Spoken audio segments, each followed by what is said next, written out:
quay trở lại video của mình. Hôm nay các bạn thấy ở đây là một cái thùng rất là bự luôn, không chém cái bức phẩm của mình thì tôi chỉ rơi vào tâm đấy. Bây giờ mình sẽ ra bức phẩm này thì nói chung là khá là ức ý của mình đã xem rất nhiều video của chị Tâm rồi, mình rất thích và mình đã mua luôn. Và đây các bạn có thể thấy ở mặt này,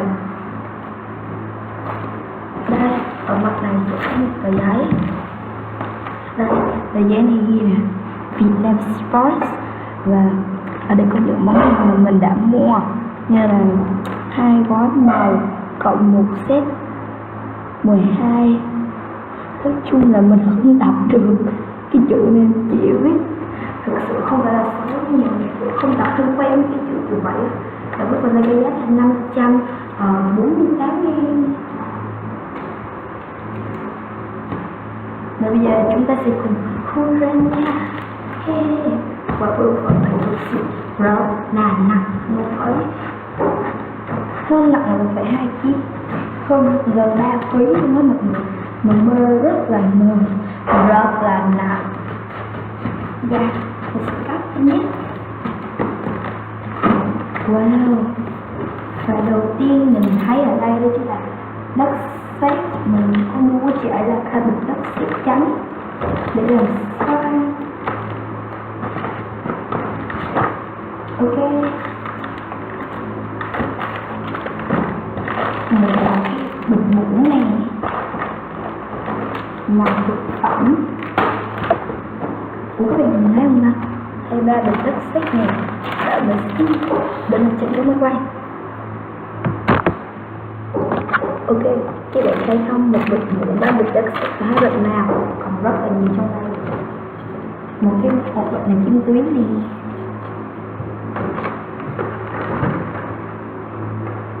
Ủa cái này là cái gì vậy? Ủa mình nhớ mình đâu có mua cái này đâu ta. À, thân tặng, chị tặng cho mình nè. Thân tặng nè, chị tặng cho mình đó. Rất là thích luôn. Hello yêu chị. Wow, chị tặng cho mình mảng lót này. Đây là một cái bộ size nên mọi người các bạn nhớ đón xem video review review fun hoặc đăng sách nha. Tại vì video này là nó dài nó không đủ. Trong đây là borax với là tuyết nha.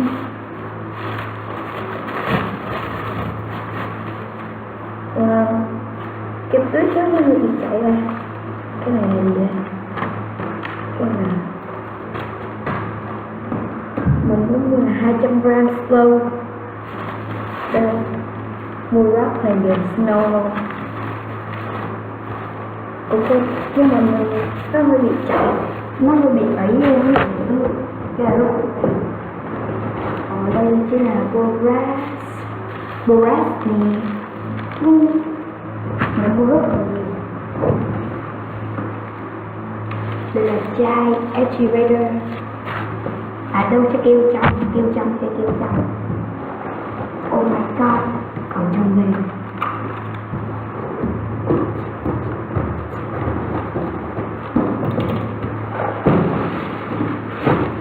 ủa sao kỳ vậy? Mình mua 3 biển xanh mà. Cái gì kỳ vậy trời? Trời ơi, bị thiếu hàng rồi. Bị thiếu hàng rồi chị Cam ơi. Vừa nãy là mình thấy có một củ xoan này thôi à. Bị thiếu hàng một ngàn, trời ơi buồn quá trời luôn. Ôi trời, thôi là review tặng rồi đó, mình béo chị ở sao? 2 lớp nào, rồi chị tặng mình này.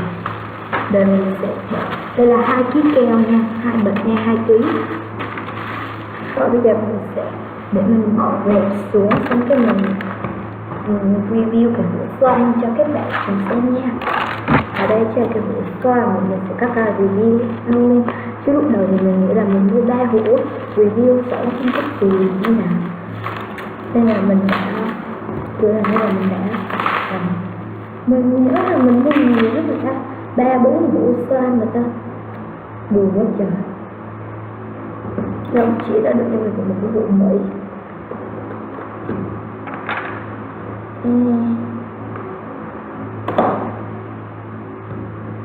Oh my god, nó bị chảy rồi quý vị.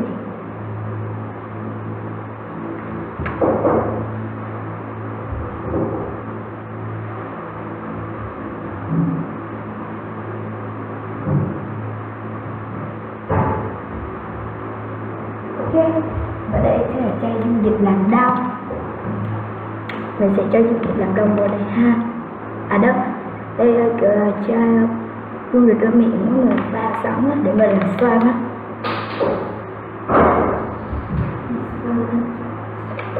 Và mình sẽ ép chi cái xoang này nè. Cái xoang này rất là thơm.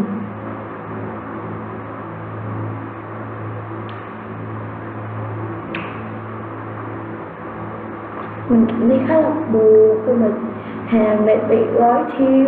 Trời ơi, buồn lắm luôn ấy. Mình nhớ là mình còn mua rất là nhiều tram, nhưng không hiểu sao luôn á.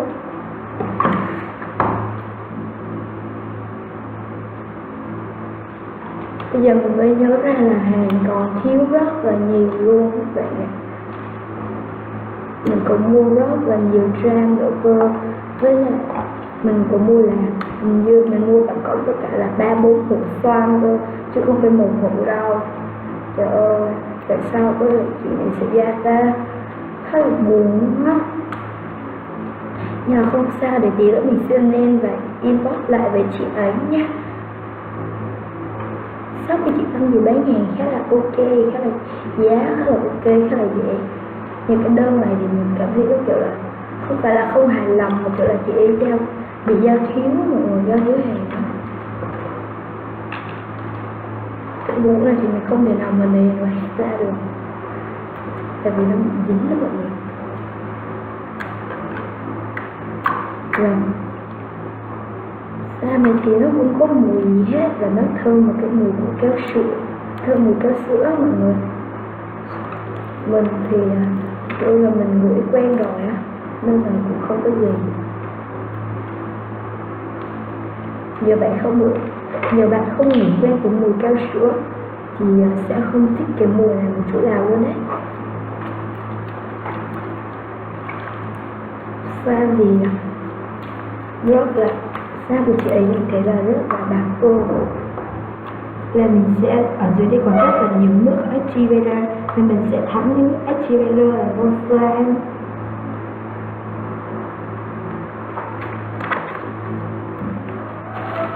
Không hiểu sao thực sự mình thấy rất là buồn khi mà lại thiếu hàng. Trời ơi. À, đây là một basic xoang. Ủa sao không có logo chị Tâm nữa? Trời ơi, lại một lần nữa buồn rồi. Thực sự thì giống như là mình cũng xem khá là nhiều video về rồi không mua sản của chị Tâm, nhưng mà đều có logo, tại sao mình không hiểu lại sao mình không có. Ôi buồn như trời luôn đó.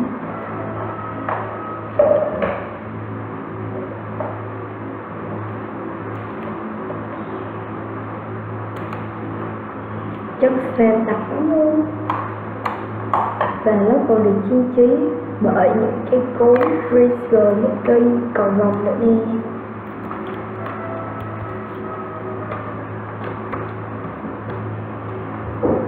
Đây, và mình thấy là còn có một cái tram nữa nè. Đây, một cái tram. Trên này tram gì ta? Robot tram của một cái bánh cupcake. Của mình nhớ là mình mua nhiều luôn. Sao mà ngon, trời ơi sao thiếu này ta. Buồn rất buồn quá. Thật sự mình thấy rất là buồn quá. Mình định là review cho tất cả cái tiệm của sale, nhưng mà chỉ gửi có một hũ à. Mà thôi không sao, để tí nữa mình nhắn inbox lại chị ấy. Và chất xoang thì cực kỳ đặc và dẻo đũa. Nhưng mà do kiểu là thời tiết của mọi người, kiểu nó hơi bị nóng được á, nên xoang nó sẽ bị chảy ra. Xoang này thì lúc đầu thì nó rất là bóng, nhưng sau một vòng chơi thì nó cũng còn khá là bóng, khá là bóng luôn, không còn phải bóng như ban đầu nữa. Nhưng mà mình rất là thích cái chất xoang, nó rất là đặc. À, cái trend cookie, còn có cái trend cookie bánh cookie bên trên có cả một cái quả cherry nữa. Mình rất là thích ăn bánh cookie luôn. Chị ấy còn tặng cho mình quà nữa. Đây chính là quà của chị ấy tặng nè. Nhưng mà cảm thấy giống kiểu là đơn của mình đó mọi người, mình mua rất là nhiều tram mà không hiểu sao lại không thấy. Và cái tram này thì về mùi thì không có mùi á mọi người,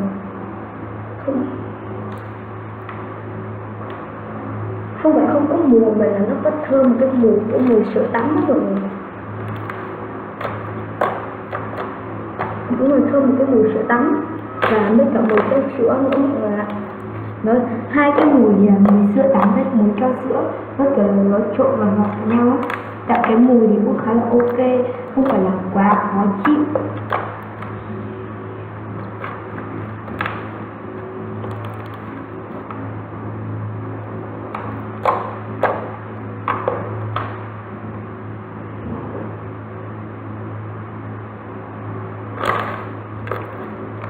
Ok, cảm ơn các bạn đã theo dõi video này. Nếu các bạn thấy thích video này, đừng quên like, share và subscribe nhé. Và hãy nhớ ủng hộ shop của chị Tâm nha. Bye bye. Hẹn gặp lại các bạn ở những cái video sau.